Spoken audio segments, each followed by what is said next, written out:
Hello there, guys, and welcome back to another Two Halves live stream.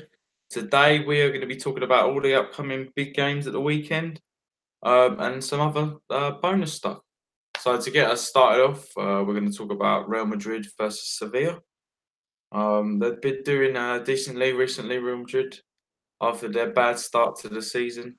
Still only fourth, and for a big club like Real Madrid, that's just not good enough. And they want to compete with the top first like Barcelona. So they're gonna want to win this big game against I think Sevilla are third place. So it's a big game for both teams because if Sevilla win, then they could say that they beat Real Madrid and also they keep their spot. And if Real Madrid win, I'm pretty sure they go into third and get even closer to Barcelona, which will just up the title race and everything. So yeah, it's a big game. I think that Vincenzo's kid is it called Vincenzo's Junior? I think he's been doing well for them recently. But do you know anything about him, Rico? I'm not. No, I don't think so. I know that he came from a Brazilian team and then Yeah, joined them up, and I think he's a bit more of a replacement for Ronaldo, maybe. yeah. Well, So, long term, they didn't actually want to use him as straight away the first team, but they've had really no option because either Asensio's injured or he's just been off form or something. Because I'm pretty sure he's not playing, and then it's Gareth Bale um, and Vasquez on the other side. So yeah, but he's been doing all right for them. He's got a few goals, mostly in the Copa del Rey. Not really in the league, but he's been. I think he's been playing well. And for like an 18-year-old kid, he's taken this big role of playing Real Madrid's first team spot at the left wing quite well as an 18-year-old. So good for him. But that's all really got to talk about in that game. But the next one, probably the biggest in English football this weekend, Arsenal versus Chelsea. So that's a massive game for both teams. One's fifth, one's fourth. Obviously, if Chelsea lose this game, that leaves them even more open to lose their fourth place spot, which would obviously is the Champions League spot. So Arsenal or Man United could come in there and steal it from them. So Chelsea have to at least draw this game, otherwise they could be in big trouble. You've got the likes of Aubameyang and Lacazette for Arsenal, and you've got the likes of Hazard, who's just on his day, well, top five player in the world. So it depends what team shows up for both sides. Arsenal's defence could be exploited, but so could Chelsea's. So yeah, that's all I've got to say on it. But what about you, Rico? I think it's not a must-win game for Chelsea because they're 7 points clear of Arsenal. So even if Arsenal do win, they'll still be 4 points clear Yeah, of Chelsea. I think it's a must-win game for Arsenal though, because they don't. They were 8 points ahead of United in December, and now they're level on points with United. yeah, that's true. So I I think forgot it's a to mention must-win that. game for Arsenal. But I can see that Chelsea would win this game. I think it. I think it will be a. I think I wouldn't be surprised if it's. Sorry, I didn't hear that. I wouldn't be surprised if it's a 2-0 Chelsea win. All right.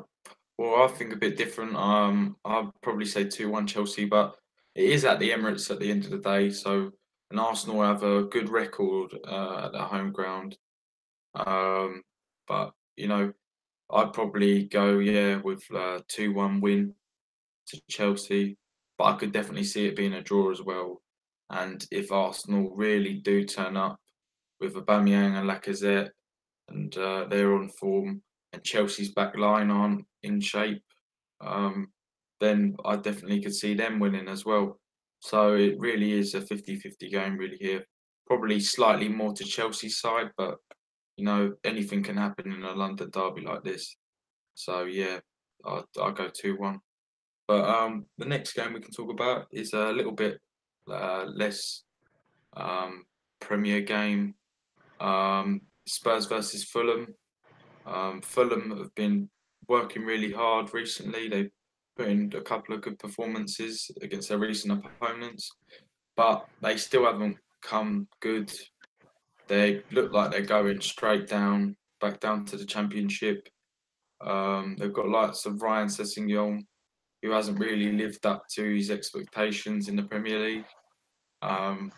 And although this will be the Spurs' first game without Harry Kane, I think they will still get a win, and I'll probably go 3-0. But it's really going to be a tough couple of months ahead for Spurs because they've got Heung-min Son away at the Asia Games or whatever it's called, and also Harry Kane out injured till March. So it's really not looking good for them. But you know, Llorente can do a job, and if they knock the ball up long to him, he definitely can do some damage to a side like Fulham. So yeah, I still see them winning this one. But what about you, Rico?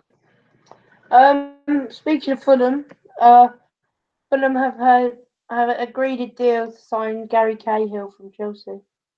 Oh right, oh I didn't know So that. he could be in by the game, but it's unlikely. And I think Spurs might struggle in this game because it's going to be a bit different for them. Good manager for Fulham, so a good manager as well. And they're fighting for relegation, and he's going to know what to set them up as. So I'm going to go for 2-1 Fulham win or a 2-1 or 1-0 Fulham win. That's quite surprising. But I can see where you're coming from there. You know, it is Spurs. They're out without their, in my personal opinion, their two most dangerous players in their side. Son can just score so many goals when he's just given a chance. And he's the main man. And Harry Kane just always seems to find his way with scoring goals. So yeah, it is a real huge blow for them. But I still see Spurs winning it. But I definitely see why you'd say Spurs, Fulham draw or win, because they definitely could nick something from this game. But the next thing we can talk about is the Kane Award. He got awarded Best English Player of the Year. No surprise really there. Miles ahead of every other English player in my opinion. The only one coming even so close is Sterling, because he's been on good club form for Manchester City. But even then, I still don't think he's anywhere near. But do you think it's well deserved, Rico? I don't know. I think because he got so many goals, but I don't know because his World Cup performances were alright, but he only just scored penalties mainly. I Yeah, thought mm, I thought Rashford did alright. Could have got it, but he's maybe. young and only recently he's been really on form.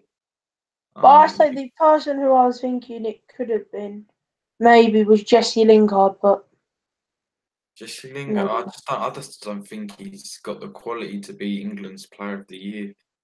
He's very good for a brand image, and also he's a very decent player. He always gives you a 6 or 7 out of 10, and then an occasional 10 out of 10. So he's a very good player to have, but and he's been good for his country as well. But I still don't think he was anywhere near Kane's standards, and it was really just it was always going to be awarded to Kane in my opinion because he's just miles ahead of everyone else, and he could eventually become England's best ever striker. He's definitely got the potential to be that. So yeah, no surprise from me. Um, the last thing we're going to talk about is Manchester United versus Brighton. Not a exactly big game, but the reason why we're speaking about it today is because their massive performance against Tottenham. So you know, we just wanted to speak about how they would do today against a smaller side. I'd probably go with a 3-1 win versus for Manchester United. You know, it's not exactly a hard game for Manchester United. But Brighton will give it a good go, and you know, they could make it tough for United, but I'm struggling to see how they could get something out of this game. But what about you, Rico? I think it's going to be a 4-0 win United.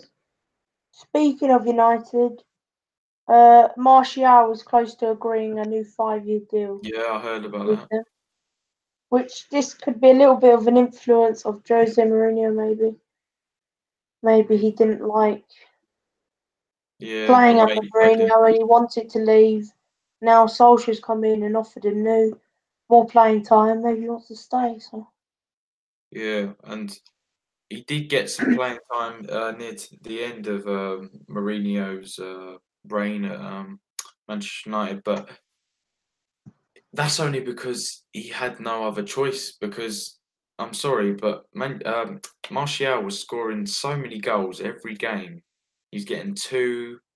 He was scoring like a goal a game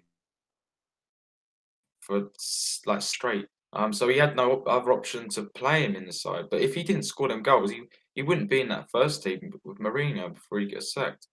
So he really had to work hard. But maybe he feels under Solskjaer that he doesn't need to score every week to be in a team, which is a weight off his shoulders, because to having to score basically every week to get yourself in the team ahead of the likes of Lukaku, who's not scoring that many goals, Rashford, who wasn't really scoring that many goals at the time.